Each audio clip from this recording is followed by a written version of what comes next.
भगवान शंकर के साथ उमा संहिता में पराम्बा भगवती दुर्गा का पावन चरित्र है। श्रीमद् देवी भागवत की कथा में विस्तार से टेप हुआ है। यहाँ भी वही बताया गया कि माँ पराम्बा भगवती जब कृपा करती हैं तो जीव का अज्ञान निवृत्त हो जाता है। राजा सुरथ और समाधि वैश्य ने माँ पराम्बा की कैसे आराधना की। 3 वर्षों तक लगातार साधना के बाद पराम्बा ने कृपा की और समाधि वैश्य का मोह भंग हुआ। माँ ने उनको ज्ञान का दान दिया तथा राजा सुरथ को राज्य की इच्छा थी।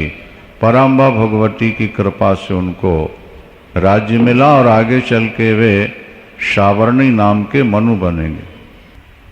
सावर्णी नाम के मनु से ही सृष्टि होती है। वे सृष्टिकर्ता होंगे मनु सावर्णी, और लगभग 31 करोड़ वर्ष तक उनका शासन होता है। जैसे प्रधानमंत्री और राष्ट्रपति, इसी तरह इंद्र और मनु ये दोनों शासक होते हैं।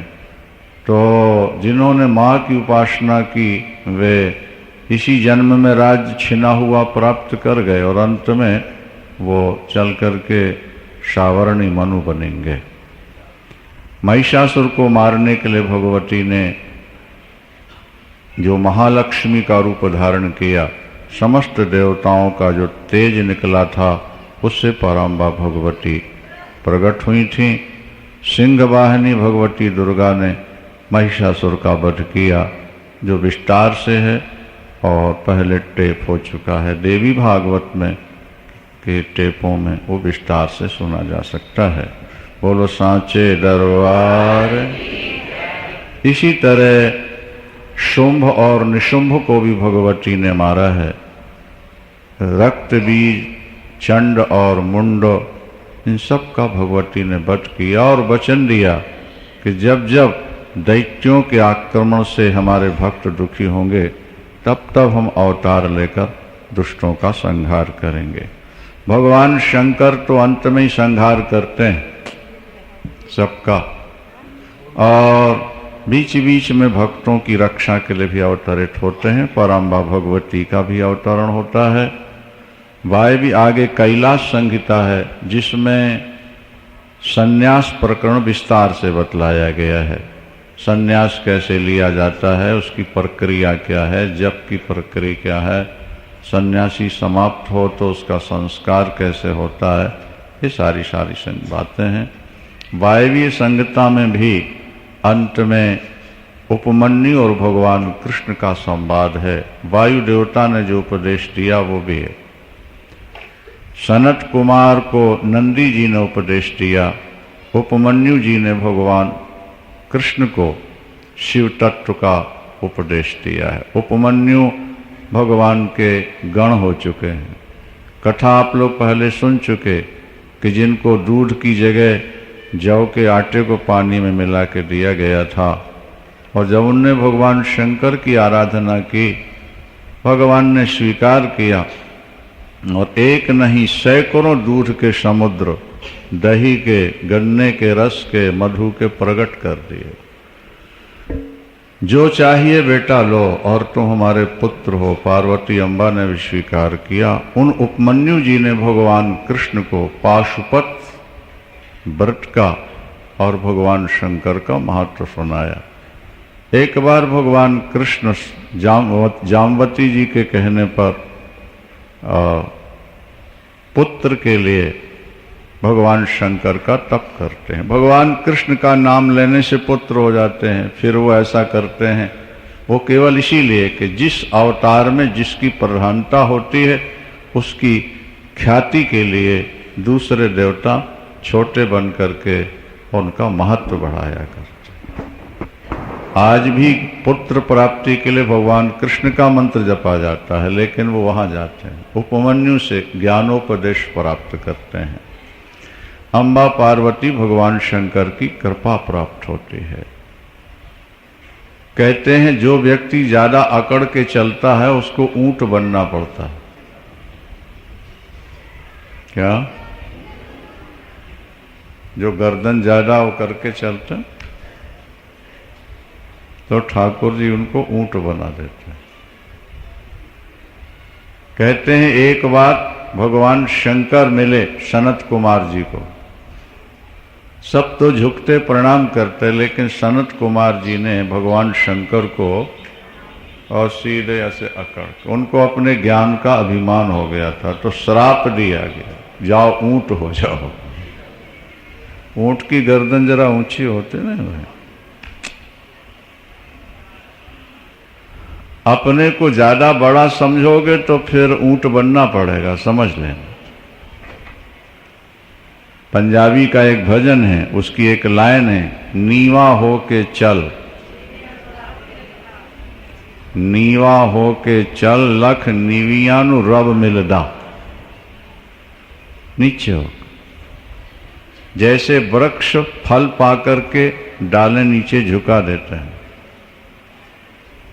जब तक वृक्षों में फल नहीं लगते डालें ऊपर होती हैं, और जब फल लग गए न बरसने वाले बादल ऊपर होते हैं और जो बरसने वाले होते हैं नीचे आ जाते हैं।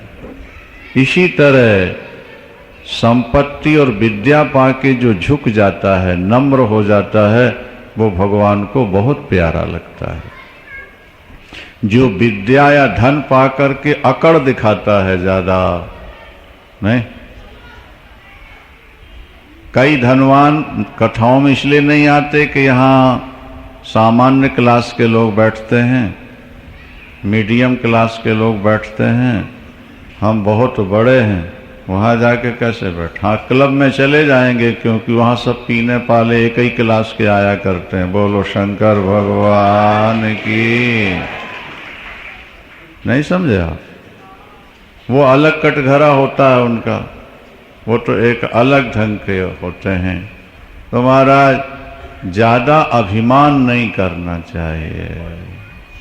अंत तो गत्वा ऊंट बने सनत कुमार। फिर नंदी से प्रार्थना की, नंदी ने भगवान शंकर से प्रार्थना की, तब भगवान शंकर ने श्राप थोड़े दिन के बाद मेट दिया और कहा नंदी तुम इनको शिव पुराण सुनाओ। किनको? सनत कुमार को, ताकि इनको पता लगे कि शिव तत्व क्या है, शिव ज्ञान क्या है। तब उन्होंने सुनाया था। भगवान शंकर साक्षात मूर्तिमान ज्ञान, मूर्तिमान वैराग्य, मूर्तिमान भक्ति। शंकर के स्वरूप में तीनों आपको बताया कि वे रात दिन भजन करते हैं, भक्ति है। गंगा की धारा भी अखंड भक्ति का संकेत है। और श्मशान में रहते हैं, चिता भस्म लपेटते हैं, बाघंबर धारण करते हैं, ये उनके वैराग्य का प्रतीक है। और ज्ञान के वो मूर्त रूप हैं, क्योंकि जितने शास्त्र हैं सब भगवान शंकर से ही निकले। भगवान शंकर किसी से बैर विरोध नहीं करते, उनकी दृष्टि में समता ही रहती है। कोई उनका अपमान भी कर दे तो ज्यादा दुखी नहीं होते। दक्ष प्रजापति ने भरी सभा में अपमान किया, लेकिन भोलेनाथ दुखी नहीं हुए। वो तो नंदी ने श्राप राप दे दिया न दक्ष को, भगवान शंकर कुछ नहीं बोले। ज्ञानी की दृष्टि सम हो जाती है। इसलिए भगवान शंकर की पूजा करना, उपासना और ध्यान। जब आगे बढ़ोगे आप तो फिर ध्यान आ जाए। यहाँ ध्यान योग का बड़ा सुंदर वर्णन शिव पुराण में। और ये बताया गया कि प्रकृति में 24 तत्व हैं और 25वां तत्व शुद्ध चेतन ब्रह्म है। समझ, इस शरीर के अंदर जो चेतना है, जीव है, वो शिव ही है। शिव ही जीव बन करके लीला करता। 24 तत्वों से चेतन को अलग करना है। 10 इंद्री, 5 प्राण, 5 महाभूत और मन बुद्धि चित्त और अहंकार, ये मिलकर के 24 हो जाते हैं। ये प्रकृति के धर्म है। शरीर में 24 तत्व प्रकृति के और 25वां तत्व जो है वो शुद्ध ब्रह्म जीव। जीवो ब्रह्मैव केवल, क्या जीव शिव है, शिव। इस तत्व को समझकर ध्यान में जाओ। एक दिन पहले भी हमने आपको समझाया था कि ध्यान में 9 प्रकार के शब्द सुनाई पड़ते हैं क्रमशः। अगर आपको एक भी नहीं सुनाई पड़ा तो इसका मतलब आपने जीवन यूं गंवा दिया, अभी तक कभी ध्यान नहीं किया। पहला शब्द है घोष।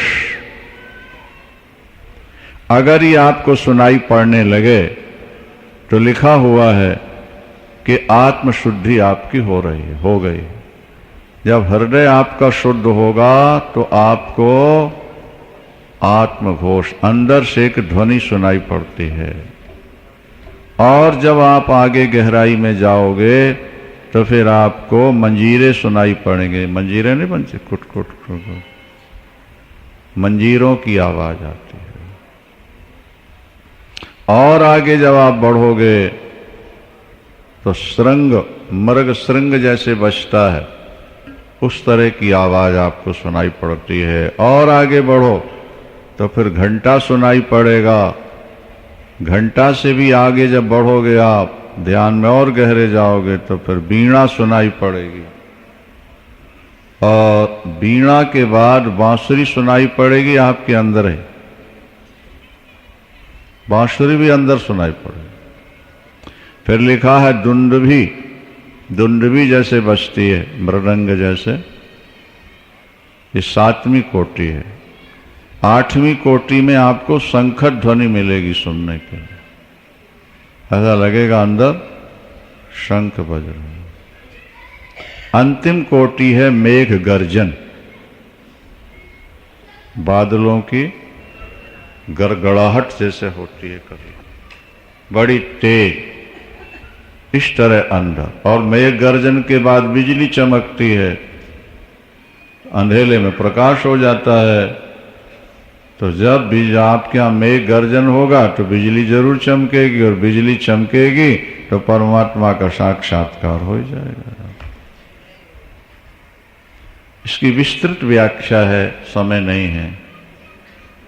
और जैसा आपको बताया था कि ये सिद्ध योग है, प्राणायाम सीखो या रात को अंधेले में बैठ करके भ्रगुटी मध्य में अग्नि का ध्यान करो। हाँ, अथवा मुख से वायु पियो जैसे बताया था, चोंच की तरह बना के, या फिर जीभ को बढ़ा करके मोड़कर गले की घंटी को छू। अभ्यास करें तो असंभव नहीं। जिनके पास कोई काम नहीं है उनको इनका अभ्यास करना चाहिए था। जीभ को पहले कपड़े से लपेट के बढ़ाओ, दांतों से घिसोगे तो नीचे का तंतु धीरे धीरे कटता जाए। आजकल तो औजार भी बन गए हैं काटने की प्रक्रिया। और कपड़े से रोज खींचो, जैसे गाय के दोनों टाइम थन खींचते हैं। पहले तो छोटे होते हैं, फिर वो 2-4 बार जब गाय जन जाती है तो उसके थन लंबे हो। जीभ लंबी करो, जीभ को मोड़ो पीछे की ओर। अभी घंटी को नहीं छू रही ना, कोशिश करो कि घंटी को छू ले, घंटी दबे जीभ से। और 2.5 घंटे जीभ वहां लगी रह जाए तो बस समझ लो तो साक्षात शंकर हो गए। बोलो शंकर भगवान। फिर अमृत टपकेगा, ऊपर अमृत है, यहाँ चंद्रमंडल है ऊपर 50 दल, उससे अमृत टपकता रहे। श्रम साध्य है। परिवार के भरण पोषण के लिए, पैसा पाने के लिए लोग कितनी कोशिशें करते हैं, कितना दौड़ते हैं। तत्व को पाने के लिए भी तो कुछ करना चाहिए। कोई 1 2 4 प्रक्रियाएं कोई तो दिमाग में लाओ और करो, लगातार कुछ समय करोगे सिद्ध हो जाए, सिद्ध हो जाता।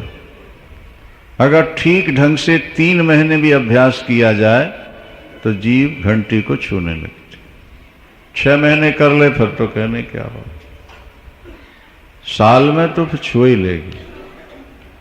बोलो शंकर भगवान की। ध्यान 2 तरह का होता है, सबीज और निर्बीज। इष्ट का चिंतन करते हुए प्राणायाम करना या ध्यान करना वो सबीज ध्यान कहलाता है, और निराकार ज्योति का ही केवल ध्यान करना वो निर्बीज ध्यान कहलाता है।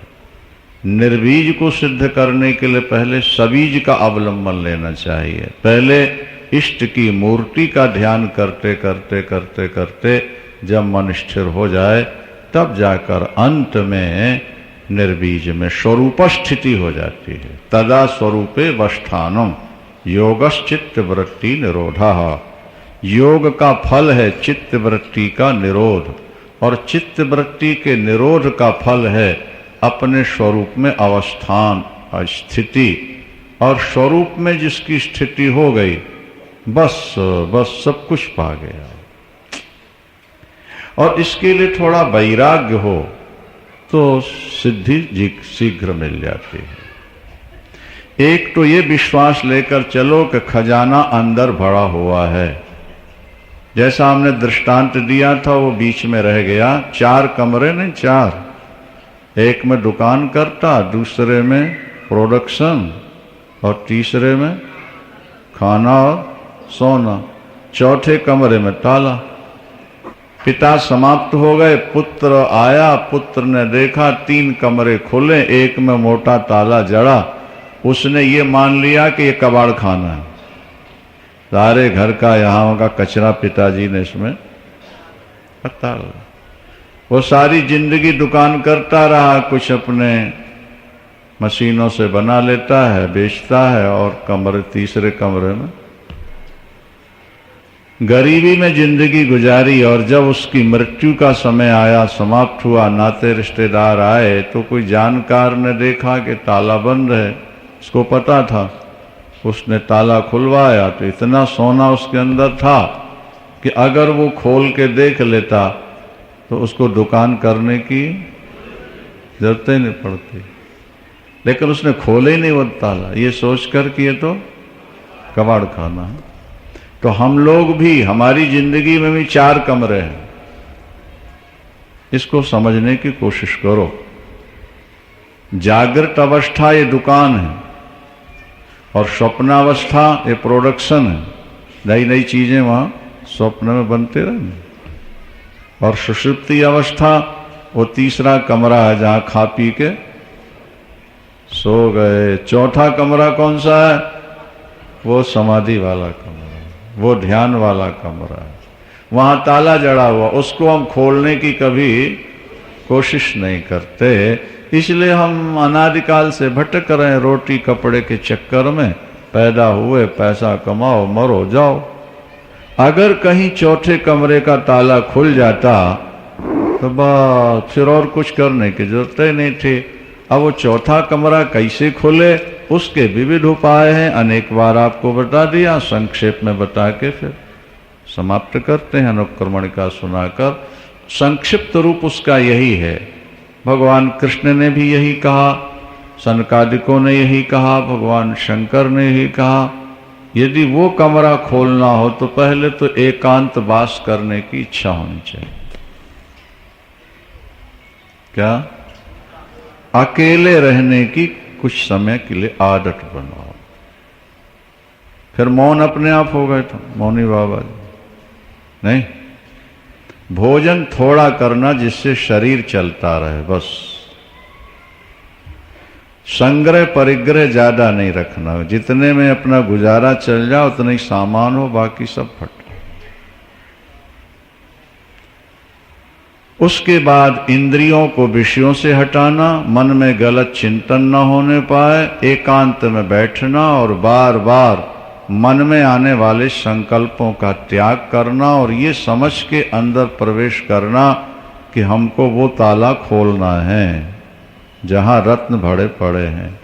और सबका साथ जब हम छोड़ देंगे, अंदर अंदर जब हम चलते जाएंगे, तो फिर हमें वो कुंजी मिल जाएगी कि जिससे ताला खुल जाएगा। और तब आत्मानंद अपने आप प्रकट होता। जैसे मिट्टी अगर खोदी जाए तो परत की परत निकालते गए एक जगह ऐसी आ जाती है कि जहाँ पानी अपने आप निकलना शुरू हो जाता है। पानी, मिट्टी की परतों से पानी ढका हुआ है। जिसने मिट्टी और पत्थर की परतें निकाल दी उसके लिए पानी सुलभ हो जाता है। जो मिट्टी और पत्थर की परतें नहीं निकाल सका वो नीचे पानी होते हुए भी प्यासा बेचारा तड़पता रहता है। सरकारी नल के अधीन पर आ गया पानी तो ठीक है, नहीं तो बैठे रहो नहाने धोने के लिए। पर जिसने बोरिंग करा दी, ऊपर की मिट्टी हटवा दी, पत्थर, उसके लिए पानी की क्या कमी, जब जरूरत पड़े निकाल लो।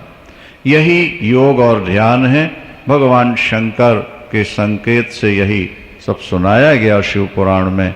अब आपको हम अनुक्रमणिका सुनाकर अंतिम श्लोक सुनाएंगे। अंत में ये कहा गया कि जो शिव पुराण का वक्ता है वो उस समय व्यास का रूप है या शंकर ही का रूप है, उसे उसी रूप में मानना, पूजना, उनको यथा शक्ति संतुष्ट करना, उससे भगवान शंकर भी संतुष्ट होते हैं। अंतिम श्लोक आपको सुनाएंगे और संक्षेप में अनुक्रमणिका आपको सुना देते हैं। बोलो शंकर भगवान की। श्रीमन्नारायण नारायण।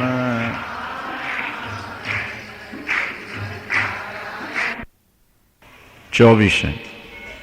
इसमें 7 संहिताएं हैं। 7 संहिता, उसमें स्कंद है, यहाँ संहिता है।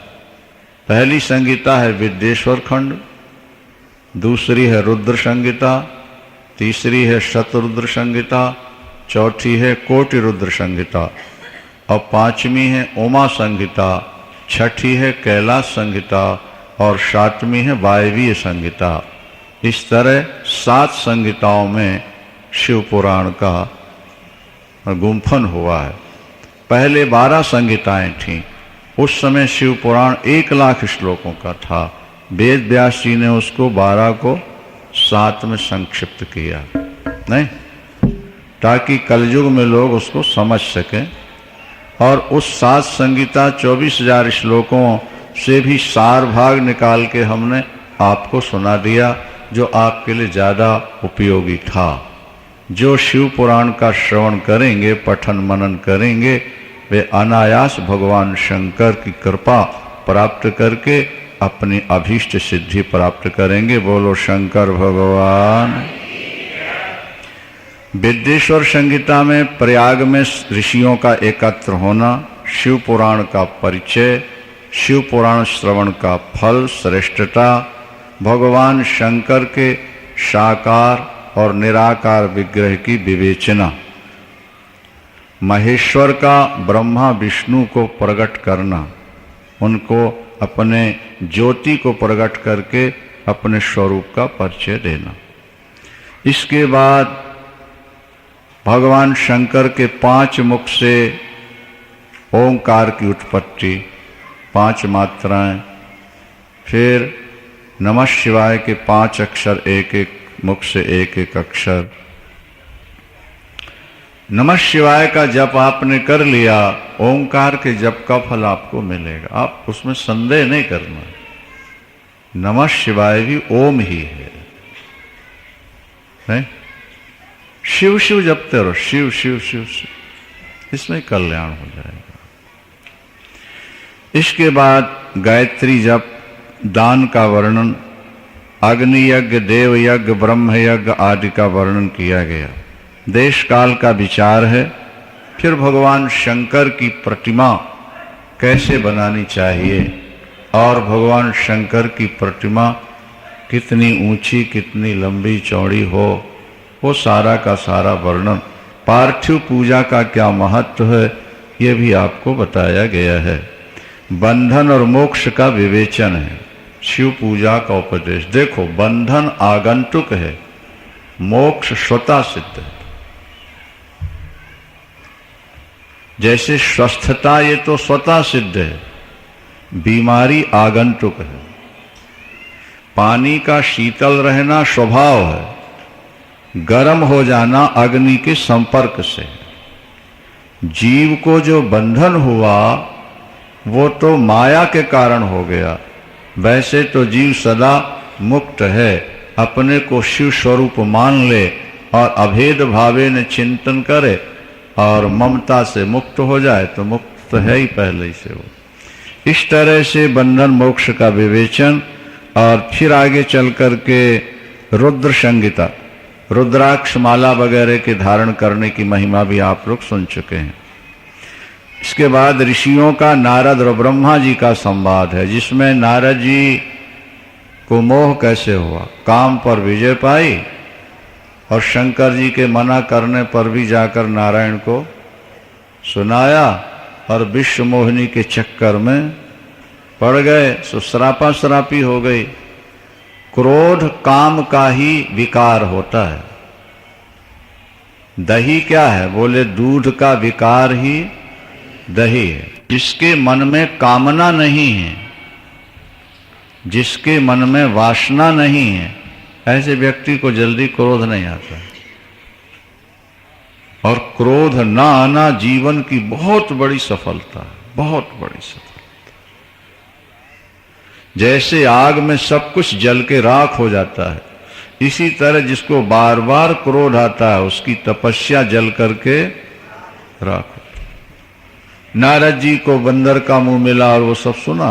उसके बाद फिर सती जी की उत्पत्ति और सती विवाह और अंत में सती जी का दक्ष के यज्ञ में पिता के विलीन होना, फिर पार्वती जी के रूप में अवतरित होना, दक्ष का यज्ञ विध्वंस, उनको बकरे का सिर लगाया जाना, यहाँ पार्वती अम्बा की कठिन तपस्या, सप्त ऋषियों के द्वारा ज्ञानोपदेश, सप्त ऋषियों के द्वारा परीक्षा, अम्बा पार्वती की दृढ़ता, भगवान शंकर का प्रसन्न होना और फिर विवाह, पार्वती मंगल।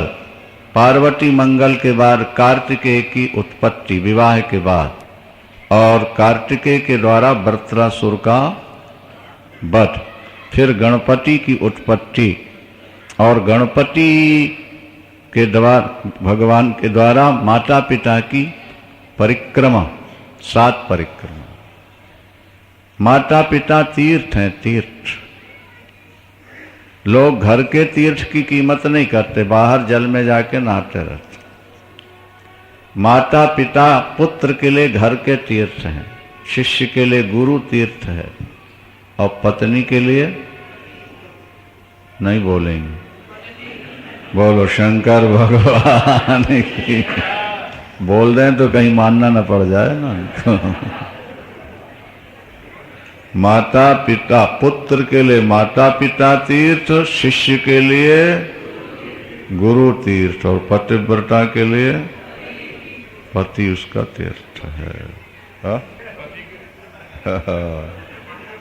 अच्छा जी, तो गणपति के द्वारा परिक्रमा और उनका विवाह, ठीक है ना, और कार्तिकेय जी का क्रौंच पर्वत पर चले जाना और अविवाहित रह जाना, ये उनका स्वरूप। भगवान की। तारकासुर के 3 पुत्र हुए और तप करके उन्होंने 3 विमान बनवाए। अंत तो गत्वा भगवान शंकर के द्वारा त्रिपुरासुर का वध हुआ। त्रिपुरासुर का वध हुआ भगवान शंकर के द्वारा, ये आप लोगों ने श्रवण किया। सर्वदेवमय रथ था। इसके बाद दंभ की तपस्या, हिरण्याक्ष के वह भगवान शंकर के द्वारा जो प्रकट दंभ, उसकी तपस्या, उससे आगे चलकर शंखचूड़ की उत्पत्ति और शंखचूड़ और तुलसी का विवाह। तुलसी के पातिव्रत के प्रभाव से शंखचूड़ का अत्याचार। अंततो गत्वा भगवान विष्णु के द्वारा तुलसी के पातिव्रत का हरण और शंखचूड़ का वध। तुलसी के श्राप से नारायण का पत्थर होना, शालिग्राम बनना, और शंखचूड़ से शंख की उत्पत्ति का वर्णन किया गया। इस तरह तीनों एक साथ रहें तो अनंत फल होता है। बोलो शंकर भगवान।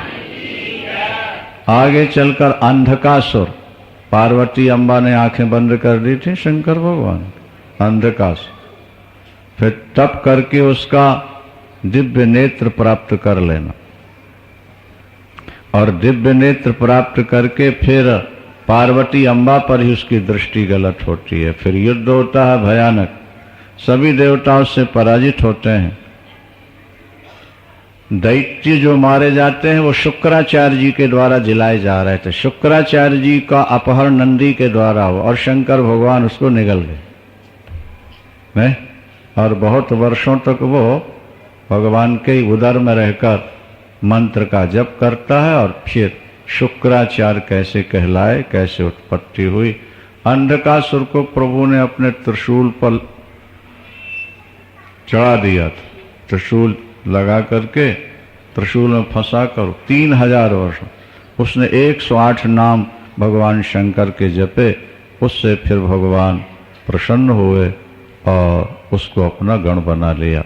इस तरह आगे चलकर बाणासुर की तपस्या और बाणासुर के हाथों को, भुजाओं को भगवान कृष्ण के द्वारा काटा जाना, जहां उषा और अनिरुद्ध का प्रसंग भी आपने श्रवण किया है।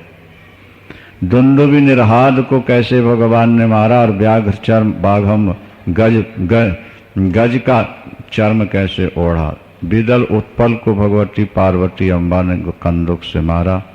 भगवान शंकर के 5 अवतार हैं, सद्योजात, वामदेव, तत्पुरुष, अघोर और ईशान। ये 5 कल्पों में 5 बार अवतार हुआ है।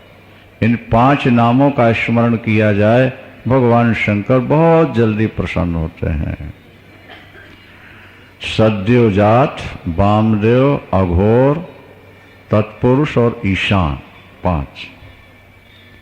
भगवान शंकर की अष्टमूर्तियों का भी वर्णन है। पंच प्रकृति, यजमान, चंद्र और सूर्य, 8। अर्धनारीश्वर के रूप में भगवान कैसे प्रकट हुए।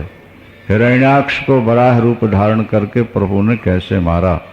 नंदीश्वर का अवतार नंदी, काल भैरव का अवतार क्या, और शिवजी का सुचिस्मती के गर्भ से प्रागट होकर के गृहपति नाम रखा जाना, नारद जी के द्वारा भविष्य कथन, तप, इंद्र का वर देने के लिए प्रकट होना, गृहपति का ठुकराना, और भगवान शंकर का प्रकट होकर के उसको आशीर्वाद देना, देवताओं के द्वारा पुष्प वर्षा और जय जय।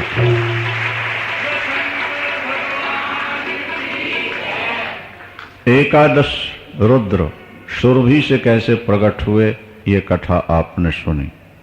हनुमान जी कैसे आए, ये भी आपने सुना। दुर्वासा अवतार भी सुना। उसके बाद आपने फिर दधीची, पिप्पलाद, दधीची और कौशिक, ये कीमती नाम। जो व्यक्ति इनका स्मरण करता है उनको शनि का असर नहीं हुआ करता, शनि ग्रह का, 16 वर्ष की अवस्था तक। इस तरह आगे चल कर के भगवान शंकर ने यतिनाथ और हंसावतार कृष्ण दर्शन इंद्र को कृष्ण दर्शन रूप में, अवधूतेश्वरावतार, भिक्षुवर्यावतार, भगवान ने अनेक अवतार लिए, सुरेश्वरावतार, किरात अवतार लेकर अर्जुन को भगवान ने किस तरह से पाशुपतास्त्र दिया, ये आप लोगों ने विस्तार से श्रवण किया है। कोटि रुद्र संहिता में 12 ज्योतिर्लिंगों का वर्णन है और काशी की महामहिमा का वर्णन है। ऋषिका पर भगवान शंकर प्रसन्न होकर नर्मदा किनारे किस तरह नंदिकेश के नाम से प्रसिद्ध हुए, वो आप लोगों ने सुना। सोमनाथ, मल्लिकार्जुन, महाकाल, ओंकारेश्वर, केदारेश्वर, भीमशंकर और विद्येश्वर, विश्वेश्वर और त्र्यंबकेश्वर, और उसके बाद में केदारेश्वर, वैद्यनाथेश्वर, सब नागेश्वर, राम, सब की महिमा आपने सुनी। घुष्मक भगवान शंकर ने सुदर्शन कैसे दिया नारायण को, यह आपने सुना। भगवान विष्णु के द्वारा पठित शिव सहस्त्र नाम स्तोत्र में दिया गया है। शिवरात्रि की महामहिमा भी आपने श्रवण की। मुक्ति और भक्ति के लक्षण वही सुने। और कोटि सुंदर संगीता का उपसंग। उमा संगीता में 28 प्रकार के नरकों का वर्णन है और उमा संगीता में भगवान अम्बा पार्वती के द्वारा महिषासुर, रक्तबीज आदि का वध है। कैलाश संगीता में सन्यासियों के लिए सारी विधि विधान, दंड ग्रहण वगैरह और उस समय क्या किया जाता। फिर महावाक्यों का अर्थ कैलाश संगीता में, जिन महावाक्यों में यह सिद्ध किया गया है कि यह जीव परमात्मा का ही स्वरूप, युक्तियों से सिद्ध किया गया है। युक्तियों से सुनने पर बोध हो जाता है कि आत्मा ब्रह्म का ही स्वरूप है। वायवी संगीता में फिर पुराणों का लक्षण है और ब्रह्मा जी के द्वारा सृष्टि का क्रम थोड़ा सा बताया गया। भगवान कृष्ण के द्वारा उपमन्यु से विविध उपदेश ग्रहण किए गए। आगे चल करके वायवी संगीता है जिसमें अंग न्यास, करण न्यास और योग का विशेष विषय बतलाकर शिव पुराण को पूर्ण किया जाता है। बोलो शंकर भगवान की। अंतिम श्लोक हम आपको सुनाते हैं, आप श्रवण करेंगे और उसके बाद शिव पुराण का पूजन है और समापन की घोषणा। बोलो शंकर भगवान। ये 5वां पुराण है शिव पुराण 18 पुराणों, इसलिए अगर 5 बार सुन लिया जाए तो वो व्यक्ति शिव रूप हो जाता है। पंचावृत्ति प्रकर्तव्या पुराणस्यास्य सिद्धया सद्धिया परम फलम समुद्दिश्य तत्प्राप्नोति न संशयः। अगर 7 आवृत्ति कर ले व्यक्ति क्या तो लभंते शिव दर्शन। क्या होगा? शिव जी का 7 भुक्ति मुक्ति परडम, ये भुक्ति और मुक्ति को देने वाला है, भक्ति को बढ़ाने वाला है। अब अंतिम श्लोक आप सुनो, हाथ जोड़ लो, बैठ जाओ। एतत् शिव पुराणस्य